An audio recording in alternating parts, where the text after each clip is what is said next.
Okay, yeah. So, hi, my name is Marnino Toussaint. I, I'm trying to think of the best place to start, but well, the I, first thing. Oh, go ahead. Sorry. where you were born?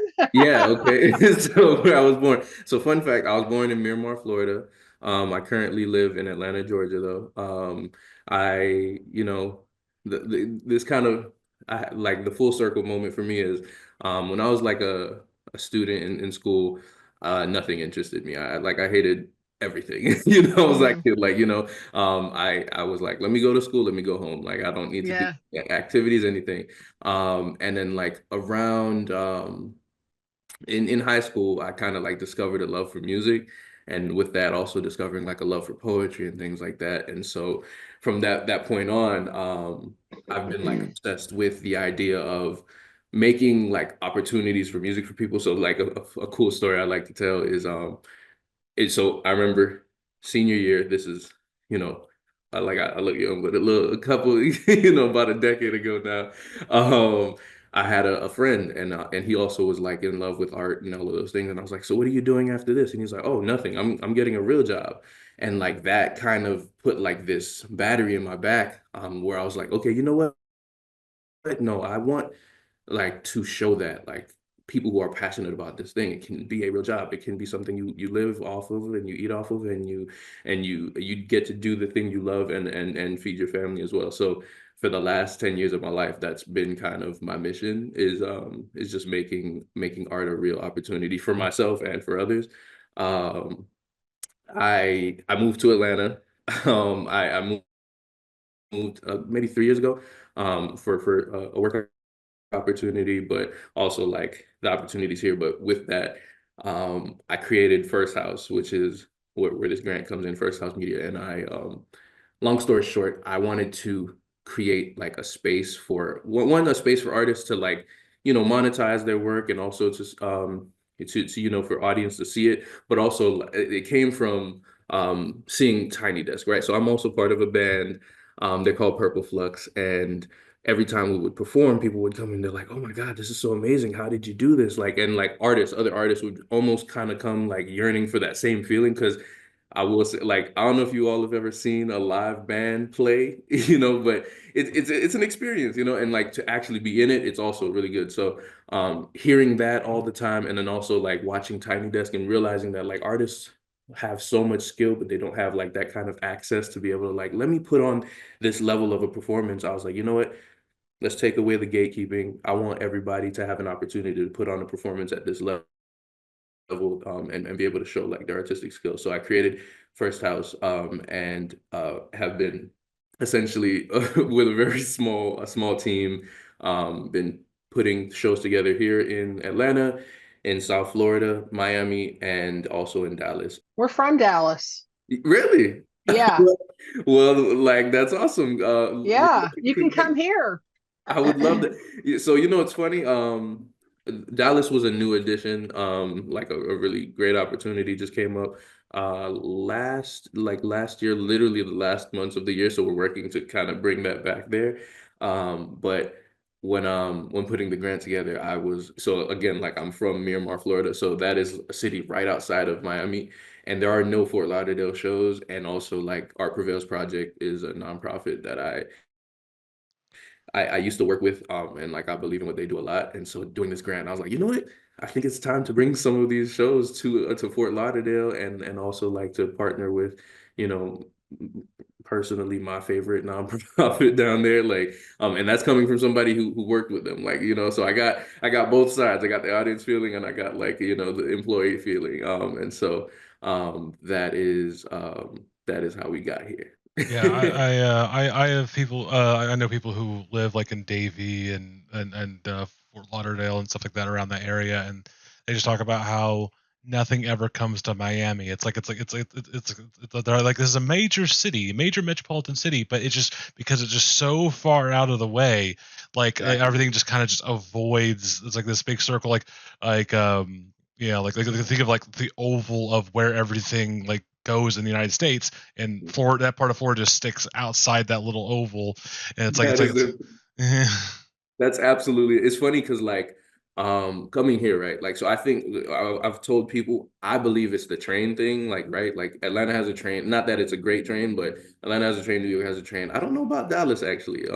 They're No, expanding it. They're expanding it, but it's not as good as like I've heard how good. Yeah, sure, it's like it's not like Chicago or New York or something like that, but like I've heard like there's a lot of people who like have been moving into North Atlanta, like pretty far out of the city, and then they'll just take the train all the way down. So it's like while it's not as robust as like Boston or anything like that, it is getting there.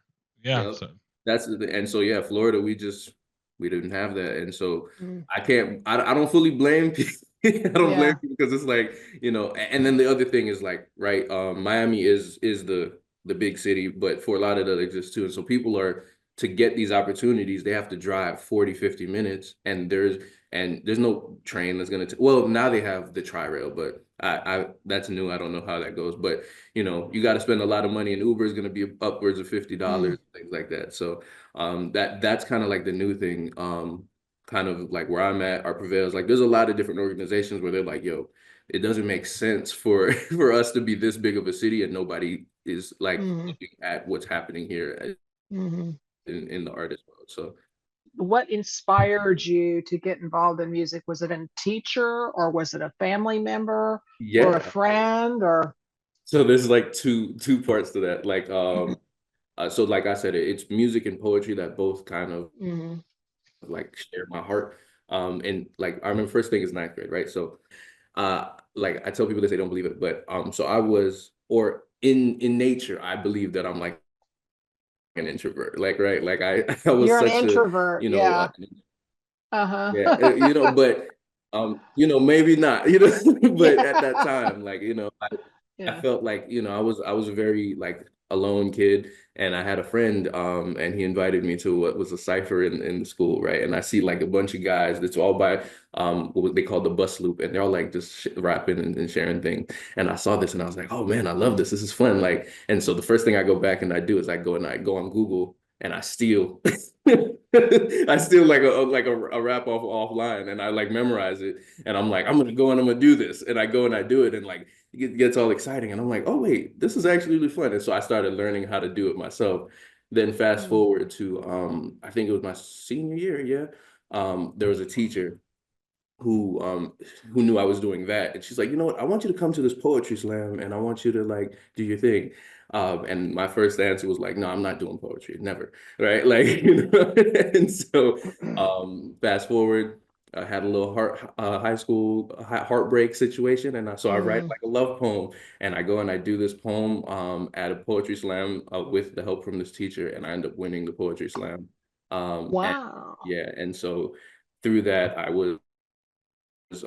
I got my first opportunity to work for a different arts organization, which I worked for them for a couple of years and like got the chance to, go to poetry in Chicago. And like, so a lot of the things that are um, on, I guess, my bio or things like are things from me writing that one poem brought these other opportunities to me. So they both share my heart. And the teacher's name, I have to always mention her by name, Miss Clarington. She still does it. She has so many like students that go through her program and she like turns them into these amazing writers. And yeah, I wish I would have had her for a teacher. really great. Wow, Yeah. that's pretty cool. So tell us about the nonprofit.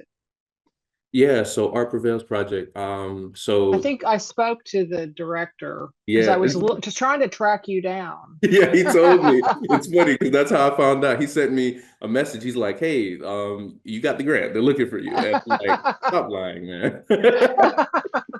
Um, yeah, because we saw that Darius did a TEDx talk on YouTube. It's something that was posted on their website. So we were kind of yep, yeah, he's also a mentor of mine. We've known each other for 7 years, maybe more, 8 years, 10 years. I don't Mhm. know. It's been years. But a lot of what I know, it came from him. Pretty much, sorry. Yeah, a lot of what I know came from him, just kind of sharing his knowledge with me, sharing what he knows about just like writing or even like this process of me being able to Mhm. go ahead and like say like, oh, I'm gonna create First House. It was like seeing him and his process of creating Art Prevails Project. But yeah, he's the founder, creative director of Art Prevails Project. We worked together for maybe 3, 4 years before I moved up here. So that was right before moving up here. That's when I stopped working directly with Art Prevails Project. But the work was amazing, right? It was um, poetry workshops in schools, which was probably my favorite part. That's probably the main thing I miss. I don't I still work with young people closely, but I don't go into schools anymore as much as I used to. But we would do it at schools, parks and recreation, juvenile detention centers, even the Wow. state prison. That was That's actually, you know, fantastic. How did yeah. you did Darius connect you with those people? Yeah. So like that was Art Prevails' entire thing. Like, right. Like it was creating equitable access to art. So we would go Wow. to like, you know, like the biggest thing is like going into the juvenile detention center and saying like, hey, we're gonna write whatever this is, right? Like in Mm-hmm. whatever form. So it could be rap, it could be a poem, it could be whatever, but we're trying to like let you have avenues to tell your story and things Mm-hmm. like that. And so that was like the strongest part of my work, but like there's so much more Art Prevails does. Art Prevails shares like theatrical experiences and like has now this really awesome and I'm, you know, I don't want to mess up the name, but I'm just, like it is with Broward in collaboration with Broward Center creating stage plays that show and share the Black experience on that stage play. And the Broward Center is a huge Mm-hmm. for anybody who's not from there, you know, it's like Yeah. one of the two biggest like stage Venues. Yeah. kind of companies. Yeah, and Mm-hmm. down there. So, you know, it's taking like actors who, you know, probably haven't been on stages like that before Mm-hmm. and giving them opportunities to be on those stages and share their skills and things like that. That's fantastic. So tell us about your project, what you're going to be doing. Yeah, Yeah. because when I was looking at the like First House concerts, and but like when I pulled up your Instagram, Yeah. Mm-hmm. it was that specific one just seemed like very new. Like look, pull up your TikTok, pull up your Instagram. It's like, oh, it's flooded with stuff. So it looks like it's a Yeah. Yep. brand new project that you're trying to get off the ground. And new, Um, absolutely. now you said it's kind of in the vein of kind of like Tiny Desk concerts, but it also looked like you're trying to be kind of like a label. Is that actually also accurate?